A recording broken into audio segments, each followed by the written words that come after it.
right? Shalom. This is the brothers of GMS New Orleans coming at you with another quick lesson. But before we get started, as always, we're going to give all praises, glory, and infinite honors to Yahweh, Bahashem, Yahushai, Bahashem, Brakah, Wadash. Double honors to the apostles and elders of Great Millstone who rule and teach well. And peace and salutations to you sincere Akim out here, pushing this word in truth and sincerity to the four corners of the globe. May you brothers adhere to the end. Shalom. And with this lesson, it was inspired by a conversation the elder and me were having, where you got the brothers doing the main camp over there, and they got some kind of event going on down here. We got a bunch of Edomites dressed like cowboys walking around, and one of them walked behind the brother holding the camera like he was about to do something, but then when he noticed other brothers looking at him, he stopped doing something. And what the elder brother and me were talking about is just the fact that, man, back in the world, if we saw somebody doing something, you wouldn't have messed with them. That was their business, you know, let them handle it. But in these times we're living, these people are just in that joke and playful spirit, that prideful spirit, where they think they can do anything and nothing's going to happen to them. Little do they know that we are living in the last seconds of this time of folly, this age of wickedness, before the Most High is about to bring that great destruction for this great pride these people walk in. And it's going to be a horrific death for a lot of you people out here, and it's going to be more than well deserved. But you can start with that Ecclesiastes 10 and 6. This is Ecclesiastes 10 and 6. Folly is set in great dignity, and the rich sit in low place. And that's the main point I wanted to hearken on. Folly is set in great dignity. Folly is foolishness, nothing of seriousness. And with the basest of men being set into power, that's all you see is folly. Was it also saying, I believe it's Isaiah 4, children are their oppressors. These Edomites have this Peter Pan little kid syndrome, where they're immature and stupid and silly. And so what does it say in Sirach chapter 10? As the ruler is, so are the people. The rest of these people are running around out here without any accountability, acting like little children, basing everything they do off of their emotions and impulses. Hence why you got people playing like they would, trying to play with the brother holding the camera, playing with the prophets, and you know, just in this TikTok, Instagram sphere, trying to get everything for likes and trends out here. But if you ask them serious questions about what's going on with the US dollar, the economy, or where's Ukraine at, crickets come up. Yeah, you got this guy with a night show, what his name? Jimmy Kimmel. He goes around asking questions they should know. What's the capital of Louisiana? They say Montana. They say stupid shit, you know. They don't even know the things of the world. But then, like the person, you ask them something in the scriptures, their mind is get fried, man. They don't know nothing, but everybody want to play. Everybody wants to sit here and think somebody's just because you see us in garments or whatever, you think this is we're doing a skit or something. Skit or some shit, you know? That we're trying to get TikTok likes. And to back this brother up, you got another guy on YouTube that goes around and asks millennials and Gen Z's questions. And he asked this one chick, this one retard, hey, where is the Great Wall of China located at? And she couldn't even answer that. Stupid, the answer was in the question. But then when he asked her, oh, who are all the Kardashians? Her eyes lit up. She could name everybody, who they were fucking, how many kids they got, what color underwear they wear, all that. Like, people, the majority of these people that think like that, you have no purpose in life. You just sheep for the slaughter. And hey, it's getting to the point where we agree with these elites to where they say you people are useless eaters. Yeah. And you need to be, that herd needs to be cold. This keep me about to be cold. That's right. You got a point you want to make? Goyim, yeah, Goyim. But keep reading that. Oh no, back in Ecclesiastes, verse 7. Ecclesiastes 10 and 7. I have seen servants upon horses and princes walking as servants upon the earth. And you can't, and that's talking about what? The princes walk and the rich sitting in a low place, the children of Israel, who are supposed to be the true rulers of this planet. You so-called Negroes, Latinos, and Native Americans being at the bottom of society, looked at as the scum and the filth, while the true servants, the true peasants, these Edomites, are sitting on horses in that position of power. And you can't have a servant ruling over a kingdom. You get what you see right now. One of the brothers always makes a beautiful point. Say you have a Fortune 500 company, and instead of you getting the CEO who has experience to run it, you go get the janitor. You go get the janitor, put a business suit on him, and tell him, hey, have at it. That company's gonna go under No, overnight. yeah, no time. It's gonna belly up, and that's what's been ruling the world. A non-fit person has been running the world, man. A child. All right. That's why the earth is all messed up. It's all jacked up. All right. Animals are suffering. The people are suffering. And the earth itself is that's why the earth is fighting this devil back, man. Earthquakes, volcano eruptions, all these things, man. People see the devil for who he is, man. Right? The so-called white man is the devil that's on earth, man, causing all this mayhem. Mm-hmm. Now it's time for you to go. Kind of. You want me to get that? You got that second Ezra 14? I got it. Oh, kind of. We're gonna read it. You can start at 16 and read to 17. This second Ezra chapter 14, verse 16. For yet greater evils than these which thou hast seen happen shall be done hereafter. Keep going.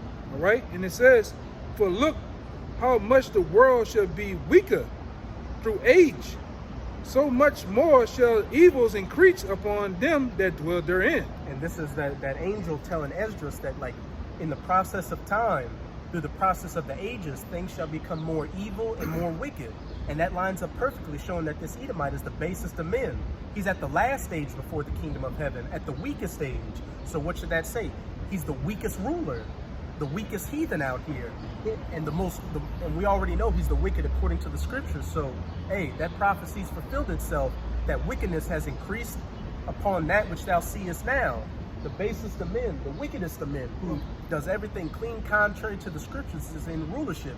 Hence, why every perverse, disgusting, wicked act is being performed in this society and is being upheld as the standard in this society. Being a whore is seen as progress. Being a Decepticon is seen as progress. Being not wanting to start a family and just be a degenerate weirdo out here is seen as progress. Everything, Salakia, that's worked throughout the ages to keep society running is looked at as the old way. That's not modern, but and now we can see the results of that. Just a society where everybody hates each other, they're cutthroat, and nothing can be relied upon or depended upon. And right. Damn sure this man doesn't know how to run the planet. Hence why you got chemtrails in the sky, polluted water, GMO foods everywhere. Just people. A woman over a man. Oh, Khan. Because back then, like the brother going the old way, the man ran the home, man. All right, the woman would sit there and take care of the things of the home, and the man would go out and work and provide protection, provide, all right, comfort, and everything would be set in place. But now everything is all out of place, man. All right, everything is out of place. The food, the water, the household, everything is in a total array. Where? And the brother's got a beautiful precept there to further back up that point. This is Romans 8 and 22. For we know the whole creation groaneth and travaileth in pain together until now. And we can clearly see that the world is in a state of groaning and pain. What other time in history have you seen whales and other marine life just beach themselves on the shores to kill themselves because they swallow up all that plastic pollution in the ocean and these other things? Animals getting hunted to extinction. I want to back up when you finish the point. You got animals going extinct. You got men hating women, women hating men, children hating their parents, disobedient. Mm-hmm. Go ahead, you got it. We're breathing in. We're in a time to where we are breathing in microplastics, which when you look that up, they're the little microscopic pieces of plastics that's like billions of pieces, billions of parts per million. So we're breathing it in right now. And it says that those microplastics destroy you on a genetic level. That's what you get when you get a child in rulership. When your king is a child, as it says in Ecclesiastes, you just get everything completely out of order, and you got the whole world groaning and in pain and in travail. This is Isaiah 24 and verse 4. The earth mourned and faded away. The world languished and faded away. And when you go into that word languished, it talks about how the earth is weak and grows feeble. Hey, brothers always bring up that example. In the scriptures, it said that it took 2 men to carry a cluster of grapes. because the earth had its nutrition. Even in the older times, the earth had its it had its nutrition and value to it. But look at grapes now. You can hold a cluster of grapes in your hand, and even then, the majority of that nutrients has been stripped out of it because of Esau's modern agricultural practices that uses these synthetic fertilizers and GMOs. Right. It says the haughty people of the earth do languish it. The earth also is defiled under the inhabitants thereof, because they have transgressed the laws, changed the ordinance, broken the everlasting covenant. Hey, not giving the land a land Sabbath, allowing men to dress like women and women to dress like men, allowing people to eat these abominable foods and push them out as delicacies. This haughty person, this proud person does everything clean contrary to the laws, statutes, and commandments. Hence why people are living a death style and not a lifestyle out here. And the whole creation is groaning. Right. You got that 19? Yeah. This is Romans 8:19. For the earnest expectation of the creature waited for the manifestation of the sons of Yahweh. And that's the only thing that's going to rectify these problems out here, is the earnest manifestation of the sons of the Most High, the children of Israel, beginning with the elect back in power. Because once the 144,000 are back in power, what are we going to do? We're going to start putting this world, Abaratazah, we're of that number. We're going to start putting this world back in order under the laws, statutes, and commandments. And that's what's going to bring everything back to a better estate, to a former estate. To where does it say in Isaiah chapter 14, when that I don't want people to Isaiah 14 to what? kind 14 and 7? Kind. Isaiah 14 and 7. We'll start at verse 5, Baba Kushab. Verse 5. Isaiah 14 and 5. The Lord has broken the staff of the wicked and the scepter of the rulers. They're taking these devils, beginning with their elites, the Rothschilds and the Rockefellers, out of power, breaking their staff, their scepter, then taken out of power, what? Going head first into slavery, to where they cannot commit any more of their wickedness anymore. Right, it says, the Lord has broken the staff of the wicked and the scepter of the rulers. He who smote the people in wrath with a continual stroke.